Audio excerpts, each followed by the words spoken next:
Balapur tops के सामने जो कदीम खबरस्तान था, जो वक्फ के तहत 101 एकड़ 10 गुंठे खबरस्तान जो कई सालों से इंक्रोच होते आज कुछ ज़मीन बची हुई थी और पिछले 2-3 महीनों से मेरे पास ये लोग कमेटी के लोग भी आए थे। हम इसमें लोकल का सर्वे, ग्राम मंडल का सर्वे भी कराए और उसके बाद फिर DI का सर्वे भी हम कराए। दोनों के बाद यहाँ के मुकामी लोग जो दूसरे लोग जो ऑब्जेक्शंस कर रहे थे कि सर्वे नंबर 7 और सर्वे नंबर 8 की बाउंड्रीज़ का यहाँ पर झगड़ा है। सर्वे नंबर 8 वक्फ बोर्ड की प्रॉपर्टी है, सर्वे नंबर 7 दूसरों की प्रॉपर्टी है वो। तो वो बाउंड्री का झगड़ा था, तो वो लोग जो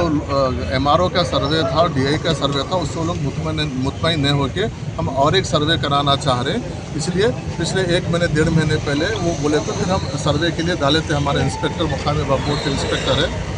वो सर्वे के लिए डाले थे, तभी वो आजकल बोलकर टाइम नहीं देते। लेकिन आज कुछ शर्तपसंद अनासिर मौके का फ़ायदा उठा के ये कोशिश कर रहे थे कि यहाँ पे कुछ ऐसी हरकत किया जाए, JCB लगा के कुछ हरकत करने की कोशिश करें और कुछ खबरें जो पुराने खबरों को मिटाने की कोशिश की है वो लोग। उसके लिए हम यहाँ पे मुकामी पुलिस इमीडिएट अलर्ट होकर माहौल को कंट्रोल में लेके, मुझे जैसा इत्तला मिली मैं फिर यहाँ पर आया मौके पे। यहाँ पे मुकामी जमात के कायदीन हैं और यहाँ पर उस्मान गालिब साहब है और यहाँ पे कमेटी के सदर साहब भी यहाँ पर है, अब्दुल करीम साहब भी यहाँ पर है और दूसरे भी दीगर कायदीन जमात के हैं। सब लोग यहाँ पर आके आज मुकाम पे ठहरे और यहाँ पुलिस का माकूल इंतज़ाम किया गया है इंशाअल्लाह, क्योंकि कल गणेश फेस्टिवल है। इसलिए यहाँ पर मुकामी पुलिस का कहना ये है कि अगर परसों हम यहाँ पे इमीडिएट जंगी खतूत पे कल परसों हम यहाँ पर प्री कास्ट बाउंड्री हम यहाँ पे 2 साइड से उठाएंगे, क्योंकि एक साइड तो इंक्रोच हो गया जो पिछले 15-20 साल से इंक्रोचमेंट चल रहा, लेकिन पहले कोई उसको रुकाने का काम नहीं किए। मुकामी लोग बहुत कोशिश की लेकिन नहीं हुआ, इसलिए अब उसको AD सर्वे के लिए बोल के मुकामी लोग उसका मुतालबा कर रहे हैं। परसों के दिन मैं खुद भी सुबह में यहाँ पर आऊँगा, आके ये प्रीकास्ट बाउंड्री 2 साइड से उठा के जहाँ पर इंक्रोच हो रहा है 2 साइड से प्रीकास्ट बाउंड्री पुलिस की निगरानी में यहाँ पर उठाएंगे। उठाने के बाद जो AD सर्वे होगा, AD सर्वे या मुकामी MRO का सर्वे के साथ 1 एकड़ 10 गुंठे जो वक्फ बोर्ड की ज़मीन है उसको हम पहले आइडेंटिफाई करेंगे। आइडेंटिफाई करके अगर वो ओपन लैंड है पूरी तो उसको पूरा बाउंड्री उठाने का काम हम करेंगे। उसमें अगर कोई इंक्रोच हो गया तो इंक्रोचर्स के ऊपर इमीडिएट हम एक्शन लेंगे, जो भी कानूनी कार्रवाई हो सकती। जो रिमेनिंग ओपन ज़मीन रहेंगे उसको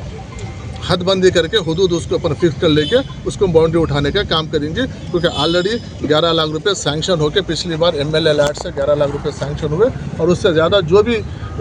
उसको बाउंड्री के लिए ज़रूरत पड़ेगी वो वक्फ बोर्ड उसका इंतजाम करके हम बाउंड्री उठाने का काम करेंगे। सब जो खबर डिमोलिश कर दी उसके ताल्लुक से क्या होंगे? नहीं, ये वही तो बोल रहा हूँ, कुछ लोग शरपसंद अनासिर कल का जो कुछ फ़ायदा उठा के कुछ यहाँ पे माहौल को ख़राब करने के लिए कोशिश किए हैं, क्योंकि इसमें ऑलरेडी कुछ खबरें थे, पुराने खबरें थे, बहुत कदीम खबरें थे, बाकी का तो ग्राउंड ही था तो ज़्यादा रहते, लेकिन कुछ खबरें जो बहुत कदीम खबरें थे उसको कोई पत्थर वगैरह जो JCB से डिस्टर्ब करने की कोशिश की है। और ये किस्सा तकरीबन क्योंकि मुकामी कायदीन के बकौल मुकामी कायदीन ये 15-20 साल से चल रहा है इसी तरीके से इंक्रोचमेंट, ये लोग आ रहे हैं इंक्रोच कर रहे हैं, बाजू बिल्डिंगें बन गए, ऐसा हुआ। तो आगे इसको एक बार AD सर्वे जल्द से जल्द AD सर्वे करवा कर पहले तो